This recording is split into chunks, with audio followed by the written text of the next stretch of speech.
Welcome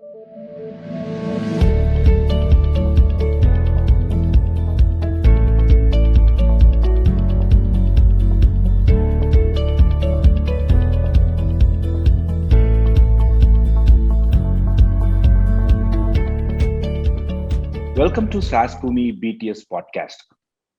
And we've all been in an era where building a product was easier and building a product was tougher and marketing was easier, right? Even if you write a single blog, people will come to know.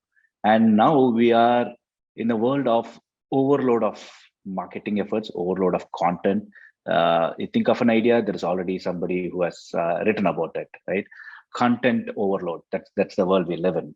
And today we have an interesting guest who's gonna talk about how to stand out, how to actually build a content strategy. And I was really surprised to see her profile. Like she is uh, all over in the content world. Like I saw she's the top 25 women in content APAC.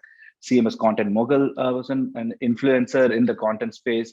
Uh, I'm happy to welcome Akshatha Kamath, head of content, MoEngage. Hi, Akshatha. How are you? Hi, Arvind. Hi, Varun. Hi, Excited to Akshata. be here. Thanks for Good having to me. have you on BTS. And this podcast is going to be between three content person, my friend Varun here, and it's going to be an. Nice. Hey folks, good to be with you again. Before we proceed with this podcast, a quick recommendation to like and subscribe this podcast. Don't do it because we are asking you to do it. Do it because you want to do it and hear all the behind the scenes stories in the Indian marketing space. We bring you all the stories that make the Indian startups scale out into the West. And hopefully that can add value to your life. Akshata, so good to have you over here. There's so much to talk about over here. Would love to have a quick introduction from your end. Then we'll just start off with our questions. Sure. Thanks for having me here. Firstly, I've been watching your podcast and I follow SaaSBOOMi. So you guys do a great job, and I'm super excited to be here. I hope I can add value to your audience and share some things from my story, and I hope that comes across in today's podcast. I currently head content marketing at MoEngage. Prior to this, I've headed the content function at Simply Learn. Before that, at Missouri. So I've largely been within the content space, and that's by choice. I primarily enjoy creating content. I enjoy reading content, consuming content. Let's say it's changed now. It used to be reading back then, but I enjoy consuming content and I enjoy producing content. That's largely why I'm here. So I found this way of blending what I enjoy with what with a career, and I think that's worked for me. Luckily, the space has grown over the last few years, so it's also rewarded me. So yeah, I think that's a very high level background about myself. Apart from that, in my personal space, I have a daughter who's just turned 13, so I'm grappling with teenage issues. I'll take tips on that one because my son's going to turn teenage I soon. think So that's another podcast itself. Yeah. Yeah, so that I like I said, I enjoy reading a lot. I used to travel, but that's not been so much in the last 2 years. That those are the things I do when I'm not working. So confession time, I really envy you because I guess in the role that you're in, you wouldn't feel guilty about consuming content. So whenever I'm consuming content, I'm like, am I spending too much time on this? But in your case, it's all research. It's all, getting to understand the market better. So I envy you for that. So Akshata, we begin almost all of these interviews by asking about the evolution of the org chart. And because you are in the content space, I want you to focus, and you were literally the founding employee in terms of like starting out the content for MoEngage, and you've been with MoEngage for 4 years. We would like to know, like, how did the organization, the content part of the org chart evolve? What was it like in the first year? What was it in the second year, third year, fourth year? So if you could just visually try to explain, I know it's slightly difficult, but if you could try to visually explain. So at day one, it's Akshata, and then how did the evolution happen on the org chart? Sure. I think a little behind, taking a step back from where the org chart started. Right from my interview when I was speaking to Ravi, who's our founder, when I spoke to him during the interview, I think he was very clear that content is something that he sees as a very important function within the org. He had a very clear vision on where he sees content going from there. And I really felt that, if there's so much backing from the top, it shouldn't be a tough task for me to achieve the other things afterwards, because then there's a lot of faith placed in you. So that's largely where it started, with that conversation. And I felt like, this would be a company that would really invest in content as a serious function. And then I can sort of lay my efforts to build on that. When I started out, of course, day one, there was just me. And in the initial year, we wanted to have at least 2 people on the team. I think the first year we were about a team of 3. And largely the structure of the team back then was everybody doing everything. So we would write blogs. We had just about started marketing as well. So we would focus on blogs, demand gen content. And we also started YouTube back then, because this was a time when videos were catching up and Google was prioritizing videos in their search. And we realized that we need to be on top. So we started investing in YouTube videos and at least creating a channel and whatever we could create with that lean team we were doing. That was largely what we did in the first year. I think those were the 3 areas. Demand was the top priority because the team was just getting started and we had to support the business directly. So that was the first year. The second year, from there, we grew into a slightly larger team. I think we had about 5 people on the team, 2 or 3 people got added. At that point, we bifurcated a little bit. We had someone focus only on customer content. And then the rest of the folks would focus on vertical content. Because by then we had realized that we were going into different verticals. Initially, a lot of our customers were from e-commerce and travel and hospitality. So whatever content we wrote, the use cases we spoke about, or the examples we gave, the case studies, were from these verticals. But by the time I had come into my second year, we were talking to enterprises, we were talking to banks, we were talking to retail. And these people didn't understand travel use cases, and why would they even want to know how a travel company does what they do? Because firstly, I think the channel itself was different, because banks are primarily looking at, say, website engagement, or even they're even thinking of retail is thinking of how do I take my store user to my website. And so we had to break the team that way. So there was someone focused on customer content, and the others were focused on vertical content. So we worked with sales, figured out what the top verticals are, because there were so many verticals. We said, okay, what are the common verticals across different regions? And then we aligned and said, let's produce content for these verticals, largely the enterprises. And that really picked up, because then we were creating focused content for, say, e-commerce versus retail versus banking versus fintech and media and entertainment and gaming. So there was relevant content coming out. In the third year, of course, we were in the pandemic phase. But what happened also is, after effect or the side effect of the pandemic for MoEngage was a lot of people moved digital. And they now, a lot of them who were on the fence, especially the enterprises who were on the fence for a purchase decision, made quicker decisions. So which meant that we were expanding into more regions. We were going into other regions as well. So we had a slight shift in the content that we're creating. We started creating contents for specific regions as well. But the team was still not bifurcated. We had 1 or 2 people working on regional content, and everybody else was still working on vertical content, and the customer content still stayed that way. So, and from there, this year, when we've gone into the 4th year, there's a lot more emphasis on depth into specific regions. The marketing org has built out in different regions as well. So right now, the content team is a hybrid kind of a setup. There are 4 groups or pods within the content team. One pod is for North America and Europe, focuses primarily on regional content over there. The second pod is for the Asian countries, which is India, Middle East, Southeast Asia, and they focus on content for these regions. The third group is for product and thought leadership. A lot of their time goes into working very closely with the product marketing team, and also building out global content, which places MoEngage as a thought leader in our space. And the fourth group is on the SEO and community side. So again, these are global initiatives that we have. There are regional flavors to them, but we have a regional presence, and then we would work collaboratively. So that's the current setup. I have so many questions. Seriously, I have so many questions. So this is the first time I'm hearing some this kind of bifurcation in the org structure and content. Yeah. To be honest, so please bear with me while I bombard you with those questions. So you said you started off with YouTube videos initially. So what kind of content was that? So initially, again, we were a very small team. We didn't have, the design team also was, I think there was one designer in house. So it's not that we had a lot of talent in terms of building videos and then graphics. And there weren't too many people on the content. Like I said, there were only 2 or 3 of us. So what we would do was, of course, there would be some product screen grabs and those product videos that were getting created. That was one part of it. They were again not very high on animation and such, more like demo videos or how-to kind of videos that were getting created, which we would place on our YouTube channel. The other set of videos where we started doing a lot of webinars back then, not a lot, I think, compared to what it is today, but we would do at least 2 webinars every month. So there would be these videos that we would put up on YouTube. So general, basically product or some level of topic that you'd pick.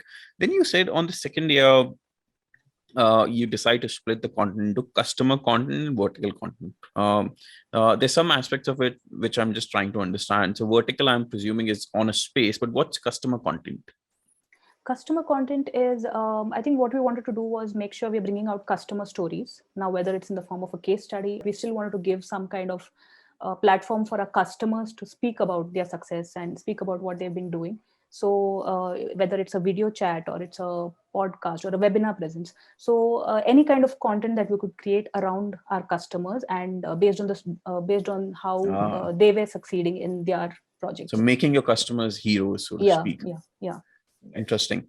And you, rewinding back a bit, in the first year you said that it was more of a generalist role with the 3 people that were in place. So what kind of titles do you give? Like, was the overall company okay with you just figuring that out? Or was that like a byproduct of you just trying to get grips with it? Like, just tell me, like, usually what happens is when people hire for a role, they hire for a specific goal in mind. So there's this aversion to spread and trying to figure things out. So what was that like? I think it was, we kept the job description pretty generic because we couldn't be very specific about what person A would do and person B and person C would do. So it was very generic. The job titles were content marketing manager. And the JD said you would do everything end to end, whether it's any format of content or the funnel or thing. So it was by choice. So it was by choice. Yeah. Okay, that's fascinating. So that brings me to the next question. Like this was running in my mind when you said these 4 parts of org structures, right? Like each org, one is thought leadership, one is SEO, one again is tied with the region. How do you measure your marketers? Like if a founder is listening to this, like what would be the OKR for the content marketers, and like what output will you measure? Sometimes we get carried away with quantity over quality, right? Like how are you measuring that? Just related to that before you answer. Apologies, Arvind, because I'm intruding on your question. Is there also a single KPI for the content team? While you're talking about the measurements for those individual teams, is there also a single KPI that the team as a whole is accountable for? Go ahead, sure. Yeah, I think that is, luckily it's been very simple at MoEngage to measure. Entire marketing org is measured on the pipeline that we contribute to, the marketing driven pipeline that comes in. Now from there, everybody's OKRs are defined. So content has a part to play in that pipeline. In dollar value. In dollar value, yes. Nice. So the part that content contributes to is brand pipeline, organic pipeline, and the traffic. So the pipeline values are brand and organic, and this is split across different regions. And from there, the other metrics that we also measure is how is the traffic growing for these 2 areas, which is how is our organic presence growing, how is our brand traffic growing on the website itself.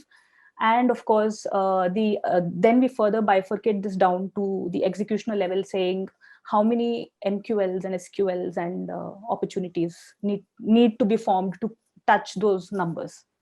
So you have an attribution engine, so to speak, working, which is able to attribute back to every ebook, every podcast, or any of those engagements that a user might have had with your content for this to work, right?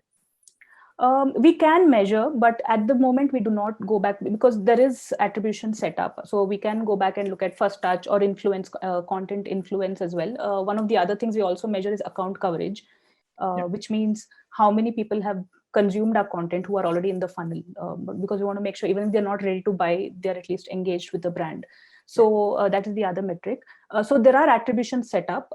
We have not reached a stage, and that's something we probably aim to set up this year, and I'm working on those numbers on how do I set some kind of benchmarks for each asset type. Do not reach to an asset level, but at a high level on a quarter, folks are supposed to touch certain numbers, and there is certain kind of commitment we've given in terms of the pipeline, and we're measuring those overall numbers. Now, whether it comes from a podcast or it comes from an ebook or it comes from a case study, those things we don't get down right now. Of course, we can measure those, but we haven't broken it down like that.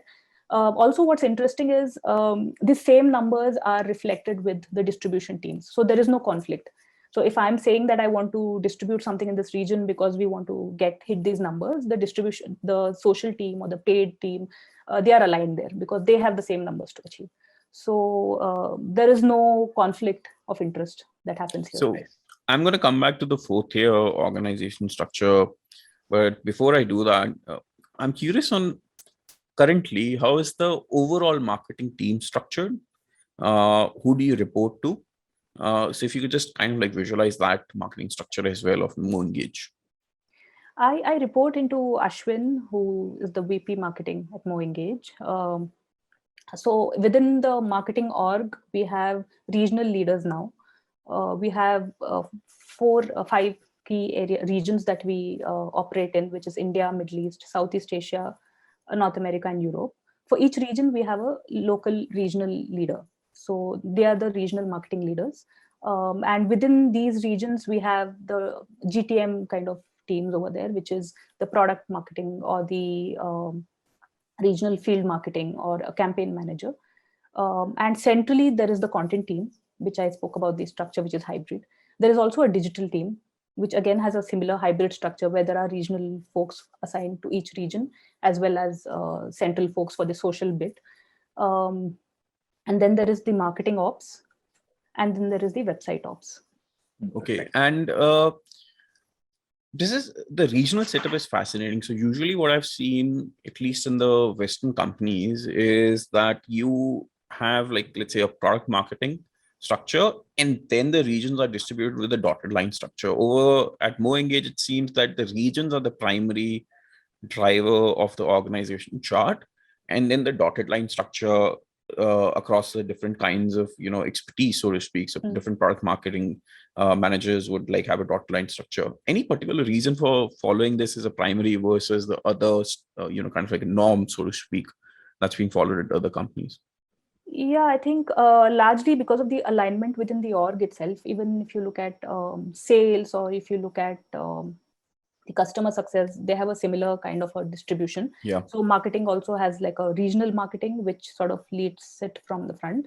And then the other functions sort of sit within that. I find this structure really fascinating, Arvind, because one of the big challenges that you usually have is obviously division of priorities among the marketing teams.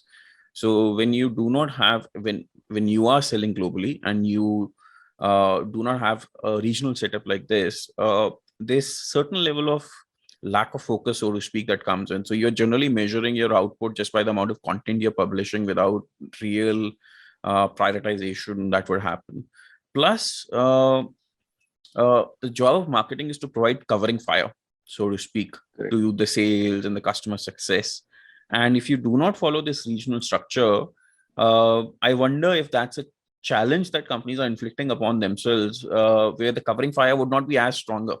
Because over here, like if the sales rep saying, I'm focusing on this big account, the market, they know which regional marketing team to go to versus just going to marketing where it's buried among a bunch of priorities, where they might be an account, let's say a smaller account from MENA region, which would not be as important. And then cultural nuances is the third part, where it, it's kind of like a lot of things are lost in translation, and sometimes you just want to focus on marketing right based on the cultural nuances at play, whether the region is price conscious or value conscious. And that also tends to get lost in the traditional structure, so to speak. So this is quite a revelation. I'll tell you. I have a theory for this. Like the way MoEngage is set up actually is brilliant. I'll tell you what's the brilliance there. So in the beginning, a startup central can be content can be centralized, right? As an early stage company, you don't have regional problems, prioritization problems, and these kind of things. As and when you go and you expand your regions, and you need to focus on the priority, as you said, like it's tied to the MQLs and SQLs and your leads.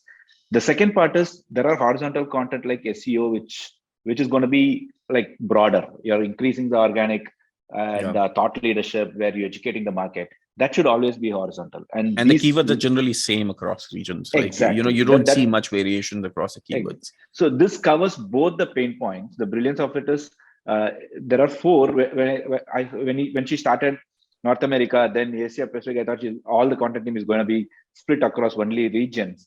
But when she said SEO team and thought leadership, right, that is covered too.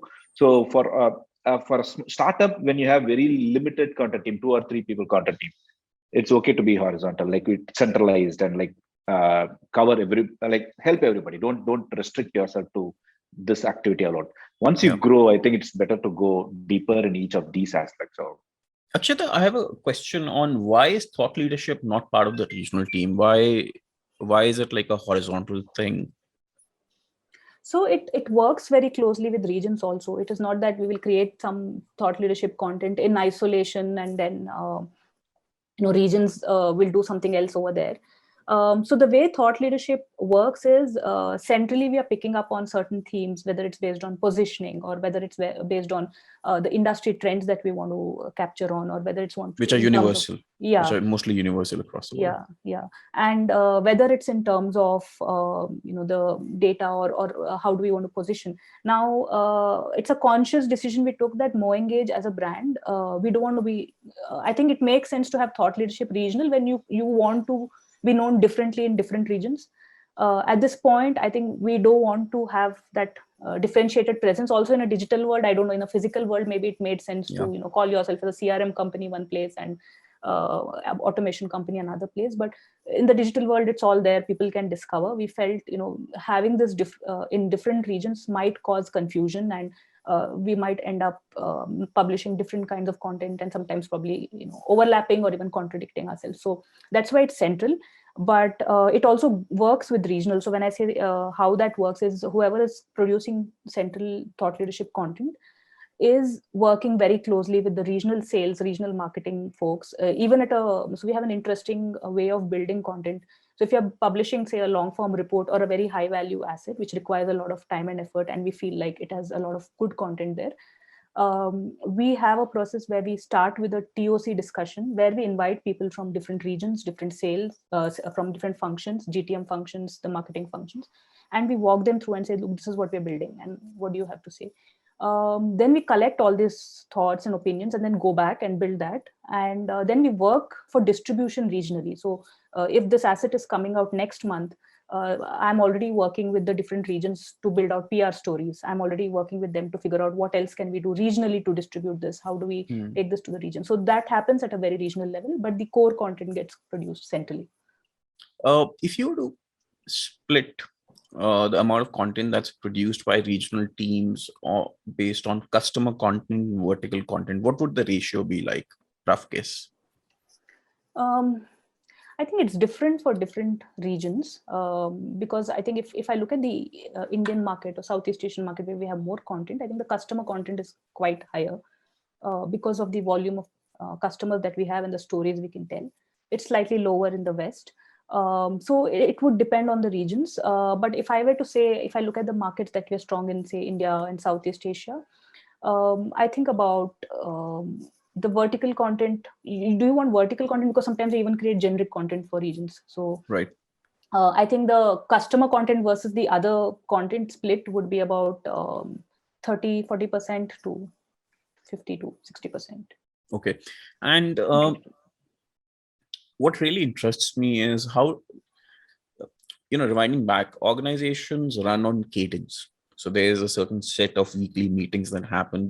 Think of these as like heartbeats. This is what makes an organization alive. So what is that cadence internally for the content team? What kind of weekly or monthly meetings do you have within the team? And what is that cadence like externally, and with what teams? Like what kind of cadence do you have with a wider marketing team and with a wider company team? What makes MoEngage marketing tick? And I have a follow up on the same question. And what do you do to make sure the content quality check is that? Do you have an editorial review team? That's one part which I wanted to check as well. Okay. So yeah, in terms of the cadence, to begin with, within the content team, and I'm talking about the virtual world because we've been living in this ever since we've come into the current structure. So currently we have a fortnightly full team catch up, full content team catch up. At a high level, we discuss the results or the data or the performance from each of the regions and each of the teams. Based on what they've been working on and what are the trends we see. They also discuss the key projects that they're working on, so that there is some kind of cross-pollination, and somebody else on a different team is thinking of creating something similar. They can catch up and figure out how to collaborate or not duplicate efforts. So there is that, and also we share customer stories. So we have a practice of listening into sales conversations, and we try and at least listen to say 2 or 3 conversations. We're trying to get everybody to listen into at least 2 or 3 sales conversations on a monthly basis. Across the team? Across the team, yes. Okay. Either we join a live sales call or we're listening into recordings. So we listen to customer conversations, sales conversations, and folks also come up and talk about something interesting they've heard from a particular conversation and where that's going. And sometimes we follow that through in terms of the entire sales cycle, also saying, okay, now this next call happened and this is what happened. So that's the fortnightly catch up that we have. We also have a monthly sync up, again full team. This is largely a no business, no work kind of a call. Either we have an agenda to play some kind of game, some brainstorming, or somebody sharing knowledge about a tool they've tried, or something like that. Or sometimes it's just general chatter. So there's kind no of like agenda. let the guard down meeting. You just want to meet with people and get to know them. Yeah. Like how are things progressing? Yeah, Okay. yeah. So these used to be at a higher cadence in the past to be fortnightly, but now we've kept it monthly. But I think if we come back to the physical world, probably we'll again go back to a fortnightly sort of a catch up. Usually happens on Fridays, the last thing before we sign off from work. So those are the 2 internal full group meetings that happen. Apart from that, I have a weekly catch up with my core team. And each of them has a weekly catch-ups, sync-ups with their teams. So that's largely the internal cadence. Besides of this, of course, there would be catch-ups if people want to ask something, or if they're collaborating, then they would have meetings. But these are the regular structured cadences. Now, with the other marketing functions, we have weekly regional catch-ups. So the relevant regional folks, or if somebody else from Central is also working on something for a particular region, would attend these. So there are regional catch-ups that happen on a fortnightly basis. So in these catch-ups, again, the content team participates with the rest of the marketing folks. We also have a catch-up, sync up with the digital team, which is again fortnightly. So if there is something we want to discuss in terms of what do we do here, can we get this? So a lot of work gets discussed there. And is digital team demand gen? Digital team is not demand gen. Digital team is largely website, social media, paid, and developers. Interesting. So, yeah. Interesting. So website sits with demand digital team. Okay. So there's one very interesting solution that you've actually given. So one of the challenges that people have is most like the ear on the ground, so to speak, in an organization is almost always with the frontline teams. So who are your frontline teams? They're your sales, they're your customer support, and they're your customer success. And these frontline teams are always getting some kind of active market feedback. Then you have teams which are more distant. So you have your engineering, which is distant, product, which has to make an effort, a very conscious effort to be engaged with the frontline teams and the customers and the finance and the marketing. And this is a common problem where, because marketing is not directly engaged with customers, a lot of initiative, so to speak, or content or trend identification is external versus internal. You tend to miss out on the real feedback that you're getting on the ground, and most of the things that you implement are lagging because you're following the wider market, not what your customers are saying. And this practice of listening to the calls that you have talked about solves for that and is very powerful, and something that I think every startup should emulate. It brings marketing closer to the customers. It gives them access to the leading trends and information because they're hearing, so to speak, from the horse's mouth. Uh, and they are not following the trends which are set by competition. They are identifying the trends which they can To set in the customers. market and generate market hit. So amazing work on that one.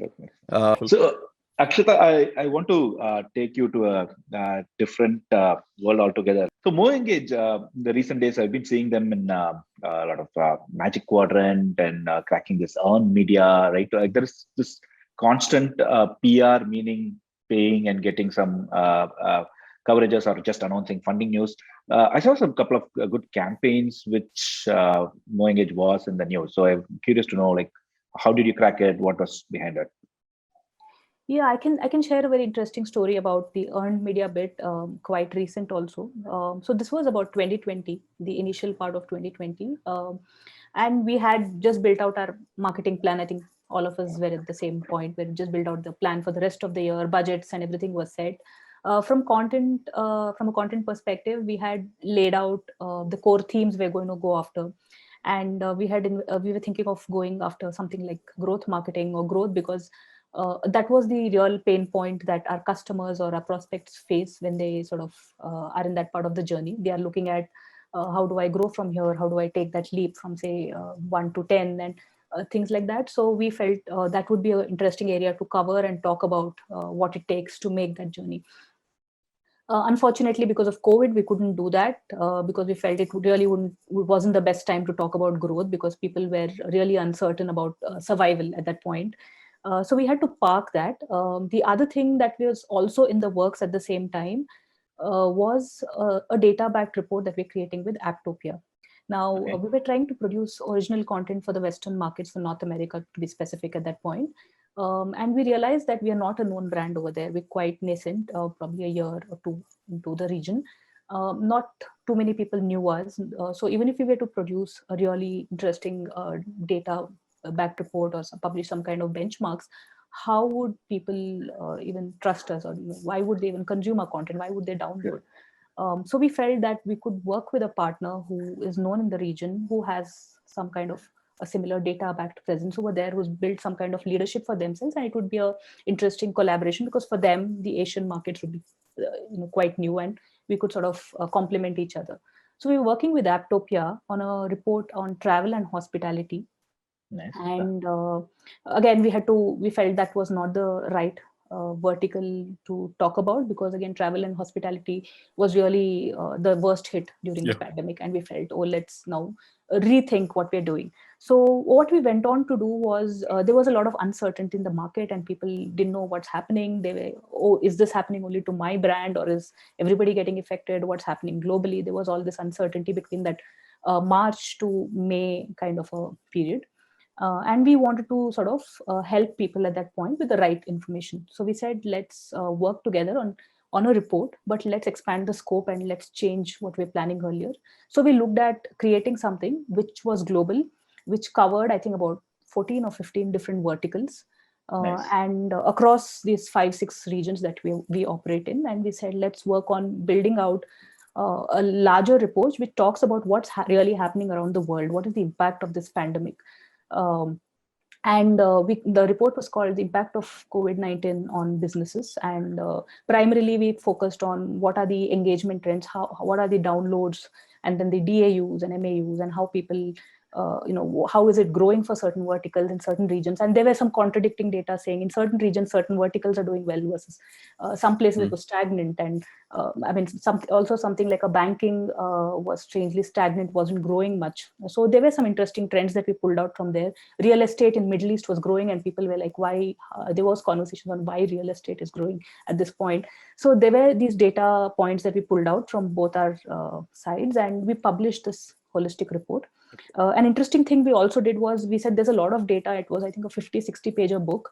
Nice. We knew that people would want things in a snapshot also. So we created like a matrix, like the Gartner magic quadrant, so to say. We created a quadrant and we said upcoming or slowdown or growth, hypergrowth, 4 So quadrants. these are sectors. These are sectors on the matrix. Yeah, these were four quadrants on the matrix, and we plotted all the different industries from different regions and said, okay, this is where companies are. This got a lot of organic coverage. Actually, there was a lot of social conversation on LinkedIn, interestingly, and as you can imagine, that quadrant itself was the center point. Everybody was taking snapshots, and we were getting tagged. People were asking us, "Hey, why have you said retail is growing?" And even before we could respond, somebody else was responding saying because of these things, and Middle East, these companies are doing these online engagement, so people are continuing to go onto their apps. How is travel doing this? So there was a lot of conversation organically on social. What also happened, again, very interesting, was we got a lot of press coverage, again, earned. We did not do too much of an outreach PR because we were quite nascent on the PR side of things, if I were to say. We hadn't got the kind of setup that we have right now. Right now, we have very, very localized PR agencies and we have a larger setup. Back then, we did not have. But what happened was we got a lot of media coverage. Of course, we got a lot of coverage in India and Southeast Asia. But interestingly, I think these are probably our biggest achievements because we got covered by 3 media houses, which is World Economic Forum and the Wall Street Journal and Forbes, and purely organic. We had not even gone to them. Doesn't get better than that. Yeah, absolutely. No, just to break it down to the audience here, right? See, a good content, the way I am looking at the whole campaign is, you partnered with someone, built a trust. You surveyed a lot of people to get the data. The brand is out there. And I'm sure there is a lot of downloads. You got leads through it, right? And then there is social media, LinkedIn, and that kind of engagement. And finally, there is earned media, which is going to help you in SEO, backlinking, high domain authority, whatnot, and the word of mouth, right? There's also There's also like creation and publication of a 50-page book, and then simplifying that into 1 quadrant. Exactly. One good content can make a world of difference, right? So that's the power of content marketing. Brilliantly executed. Like really, really good to hear the strategy on how piggybacking on brands and building our own trust. That's brilliant. So I have one question specific to, again, content marketing in MoEngage, and then Akshata, there are a bunch of questions generally for startups that I'll be asking. So the dream, so to speak, of every company is to be the category leader or thought leader. We should be perceived as a thought leader. You go to anyone and talk to them, what do you want to be? And they're like, I want to be perceived as a thought leader in my space. And you have this thought leadership content team. How does that work? Like, what kind of content does this team publish? And how do you measure whether they are actually being successful in creating you as a thought leader? Okay. I think in terms of what does this team do, this team also works with product marketing. So there is a very close collaboration with the product team, the product marketing team, and what the thought leadership team generates. So you spoke about cadences. A lot of their cadences are with these teams. I think they have like a weekly catch up with product marketing and then some kind of catch ups with product teams as well to sync up and understand what's happening on the product side. So what this team does is keeps its eyes on 2 things. One is what are we building and who's using it? What are we building, who's using it, and is there a story over there? So we have a series called as Data Stories that just does this. So we picked up, say, certain capabilities within the platform or certain channels that we want to speak about, which is a priority. Now, these priorities could be that it is a real differentiator, so we want to speak more about it, or it is coming from the field that, this is really working when we talk about. And so we figure these key capabilities or features that we want to speak about, or whatever we want to highlight on the platform itself. And then we figure out who's because we can always go on talking about the product, but I think it makes sense if we talk about how people are actually using it.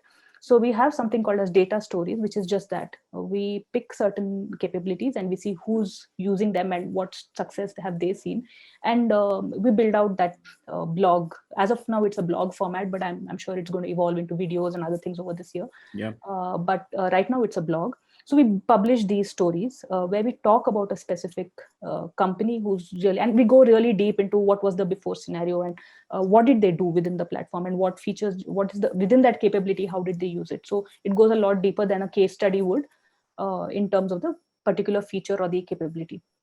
The second part that we also keep an eye on is what's happening in the tech landscape, because I think that's continuously evolving. So are there new channels coming up?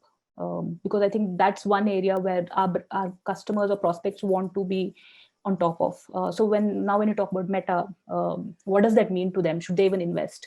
When you talk about something like an RCS, is it even worth what's going to be the future? How many people can actually receive these notifications?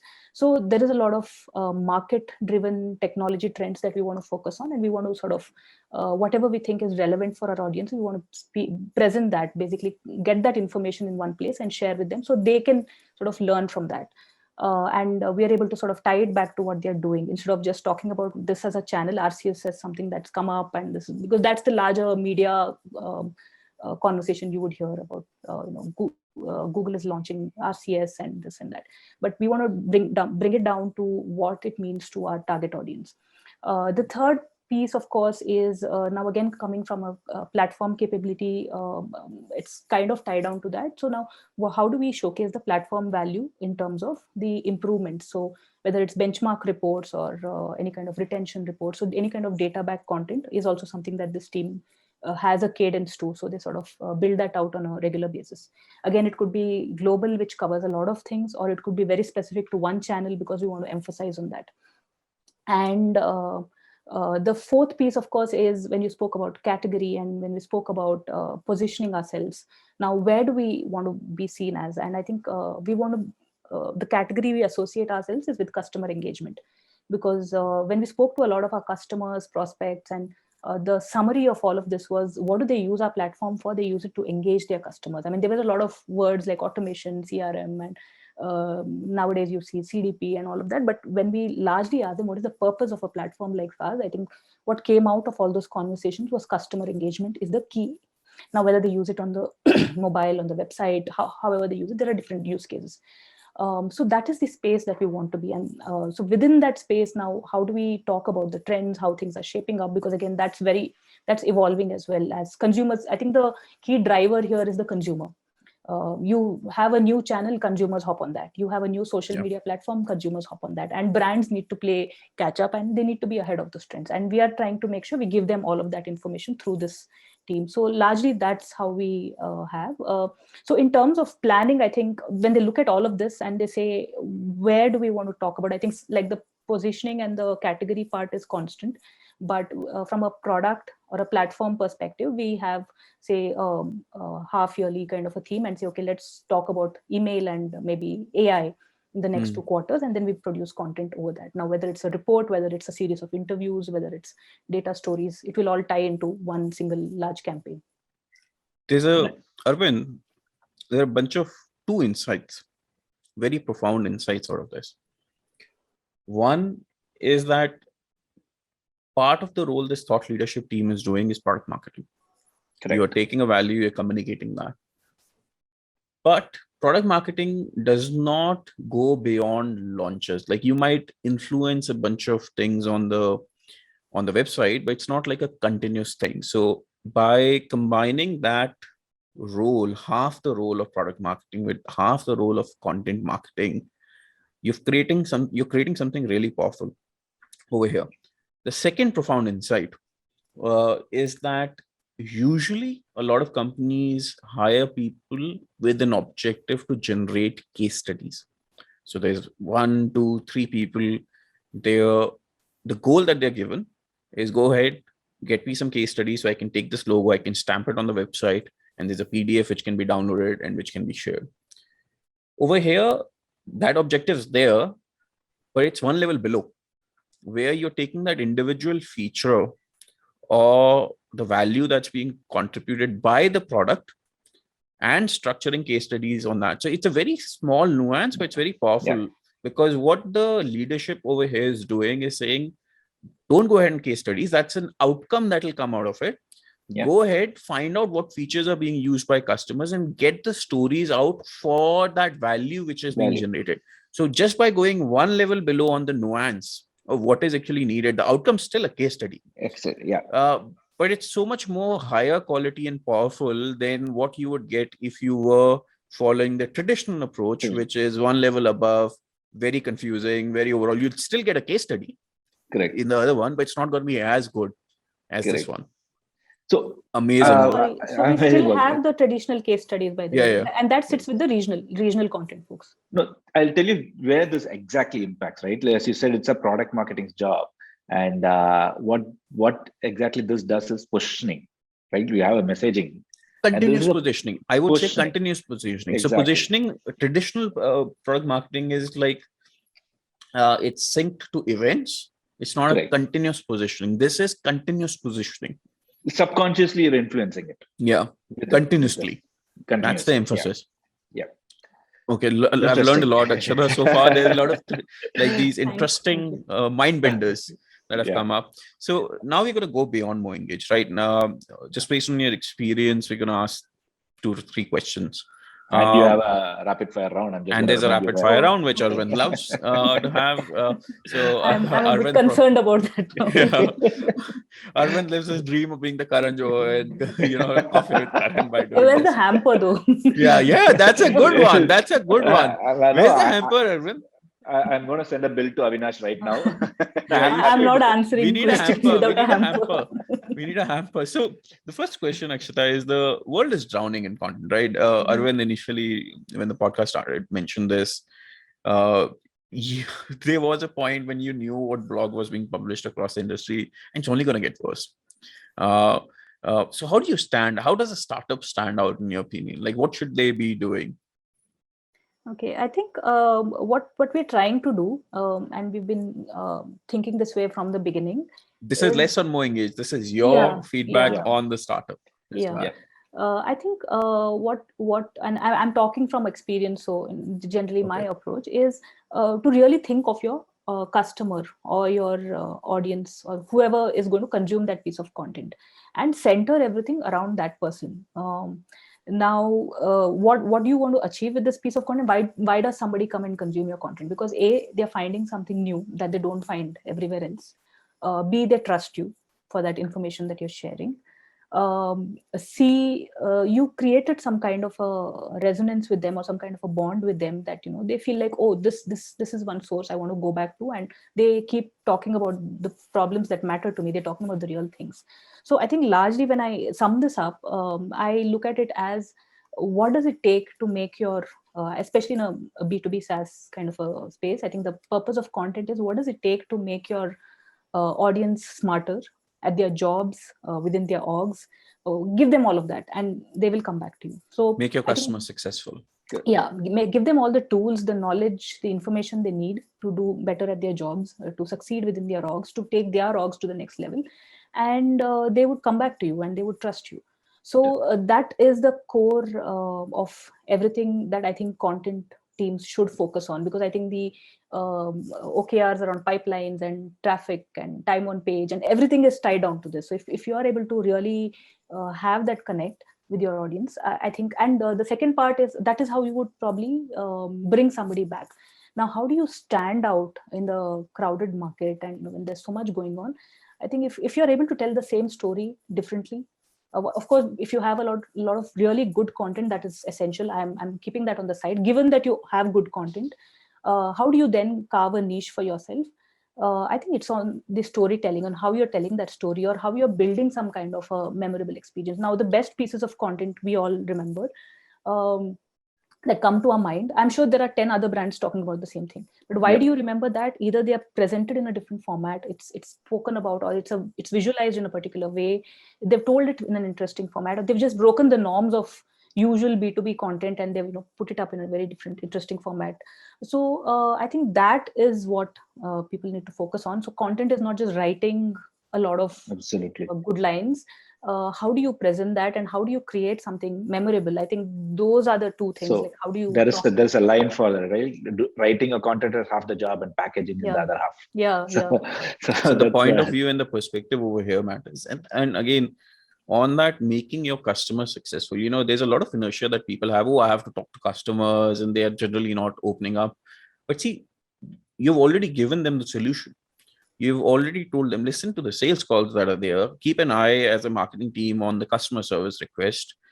Keep your ear closer to the front line, and you will know what's really making the life difficult of your customers, and you create content to solve that problem and make them successful, and you appear as a thought leader. That's the solution. You don't need to approach the customers, give them like an Amazon gift voucher for a call, and then have like a vague call out of which you're not getting clear insight. You already know what's triggering the pain. It's all there in the sales call. It's in your customer service tickets. It's in the relationship that your customer success person has with the customer. It's all already there. And the unique perspective, that's also there. So just having a unique perspective. Just to add to that, I think what makes brand really successful, personally, from what I've seen, is the easiest thing for an organization or a brand is to take the safest approach. The brands which stand out either pick a fight. So that's the famous rip off or not thing that Girish did in Freshworks, which still gets talked about. Or it's to take a stand. So like taking a Neil ad that Nike did with Kevin Kopernik. I hope I'm pronouncing that name correctly. No software by No Salesforce. software Salesforce, that Salesforce did. So those are taking a stand. So picking a fight, taking a stand, and it's scary because it might backfire, but you've done something which is different, which a average run-of-the-mill company isn't doing. So second question. Arvind, you'll have your chance with the rapid fire very soon. I'm going to skip the third one. I'm just going to ask the second one. In terms of impact, Akshata, how would you stack rank the following types of content? Blogs, reports, case studies, podcasts, ebooks? All of the above. No, it has to be stack ranked. So what's the number one most impact out of this? So I think they all, I mean, it's a little difficult for me to put all of them into one stack, because I think case studies solve for a different purpose, and the others largely solve for a different purpose. So I think if I look at the number of sales conversations itself influenced, case study tops. Otherwise, purely from an audience perspective, at least the audience that I have spoken about, at least in the B2B SaaS space, I think largely you're talking to practitioners or senior leadership. I think reports would be the number one slot holder, because people always want to look at data. People want to understand what's going on outside of their world. It gives you insights, right? And you already have the data in your SaaS platform. Yeah. Remains underutilized. Yeah. So I would say, I think the reports would be number one. After that would come, what are the options? Blogs, ebooks, and case studies. And and blog podcasts. Okay. I think the next one would be ebooks probably, and then again, if you're so SaaS, the more educative. So there's a trend that I'm seeing over. The more educative the content is, the higher impact it has. Even a case study is educative, so to speak, because it's showing like how someone in the same industry, apparel industry, has had an impact from the product. So the more educative, the highest educative one is your reports, because you're showing insights which are not known to the world. And then you have the other ones. I have a theory there, right? See, whether are you going to get it or not, that changes a big difference. It makes a big difference. Right. Are you going to generate MQLs immediately? Then this white papers, these reports, these are immediate returns. They download, you get an MQL. Blogs is going to give you organic. Other content like case studies, they're longer game, they're trust building.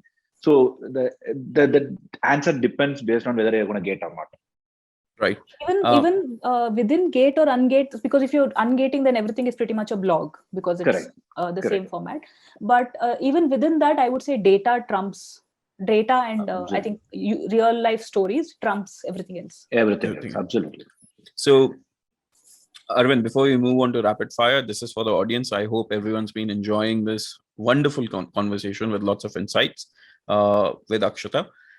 we want to know that one marketing challenge that you've been facing. Please send us that one primary marketing challenge that's bugging you, that's making life difficult for you, to hello@saasboomi.com.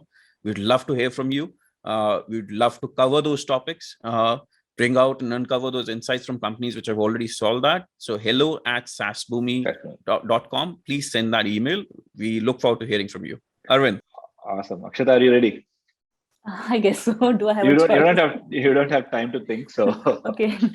right. So what is your biggest pet peeve being a content marketer? Like, I think from a content perspective is when I see content getting published or delivered to the market with some typos or something wrong with the images. Yeah, I think every nerve in my body. I can imagine. Yeah. I think maybe this time I should make it interesting and ask this question to Varun as well. Like, put him on the spot. And all right. So this is a question to both of you.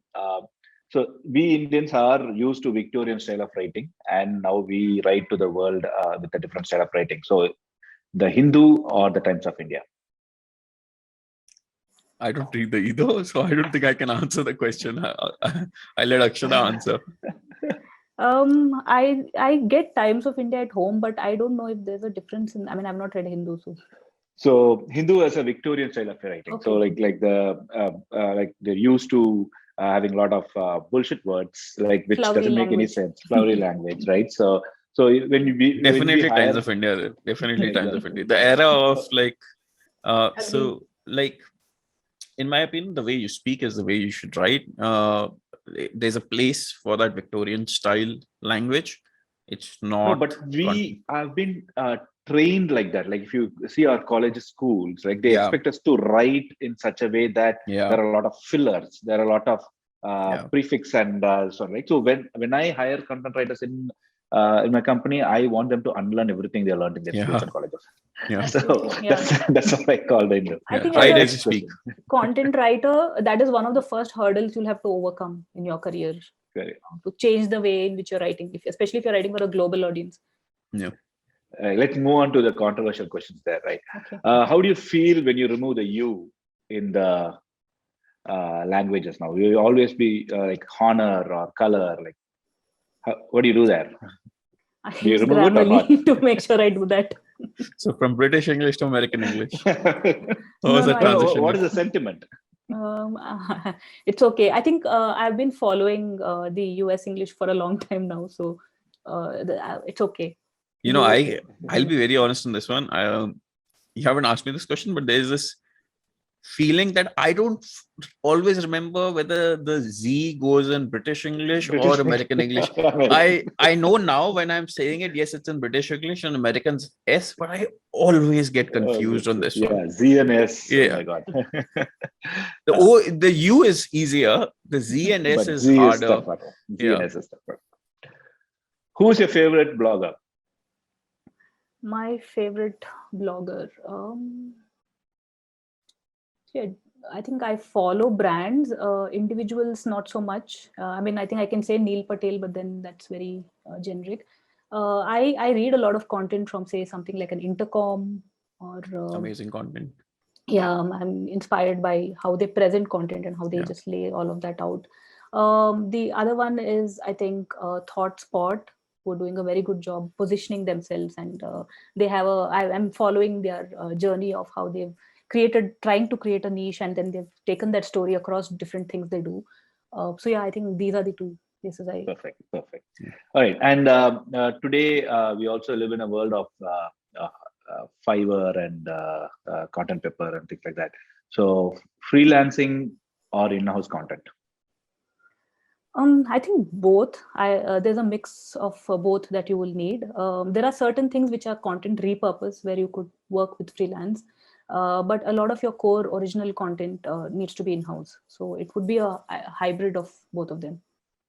Okay. That's a very interesting thing. I know I'm interrupting the next question, but repurposing of existing content. You already have the podcast, you already have those things, and that's the easier thing to pull off, where the quality is more or less guaranteed. There'll be less chances of plagiarism. Yeah. And you can kind of you already have that tone in place. You already have the things that you want to talk about in place, and you're simply repurposing them, and you can slice and dice that content and share that across channels. So that's very interesting insight. Nice. Okay, I have a last question. So stack them in the order of your preferences. Kindle, Audible, book. Kindle or Audible? Kindle, Audible, or a book? Or a book. Okay. I think it's Kindle right now because it's practical. However, the experience of a book cannot be met. But I think for practical purposes, if I see what do I use more, it's largely a Kindle because it's much easier to carry around. And if I'm reading 2 books, then they're all there. Second is books, purely because a little old school me still likes holding paper and the smell and the whole experience. Being able to flip. Be able to flip. Yeah, correct. And you can see how many pages are left in a especially boring book. Oh, I need to complete it. And Audible is the last. I don't think it is a book reading experience at all. Absolutely. Okay, so I have one last question. So if you were to recommend a next speaker for the podcast, who would it be? I think I would like to hear the journey from Sridhar from GTM Buddy. I don't know if he's already featured. We know he hasn't been featured, but we need to get him. Yeah, I think the Gainside story. And, the Gainside story, the renaming, the entire thing. Even we need to get him. GTM Buddy is quite interesting. So I think really noted. Well, thank you so much, Akshatha. It was absolutely wonderful to have you. There's a lot of learning over here for both of us. One side effect and vested interest that we get out of these recordings is we learn from the best. So not only do we get to interview you, it's a great learning for both of us. Thank you so much for taking the time out. It was a great experience, and I'm sure the audience is going to love every bit of this. Thank you so much, Akshatha. Really, really wonderful talking to you, and I wait for your gift hamper soon. Thanks for having me. I think I enjoyed this conversation. It's been really organic and free flowing. I actually envy both of you because I think it's really good if you can have this opportunity and you get to talk to so many different people. I'm a bit camera shy, and so not my you get over that fear soon. Trust me, both of us were as well. Thank you so much. Best wishes for the podcast and for SaaSBOOmi, and the plug that I've been asked to do. Please like, comment, and subscribe if you haven't already. Thanks for this. This was fun.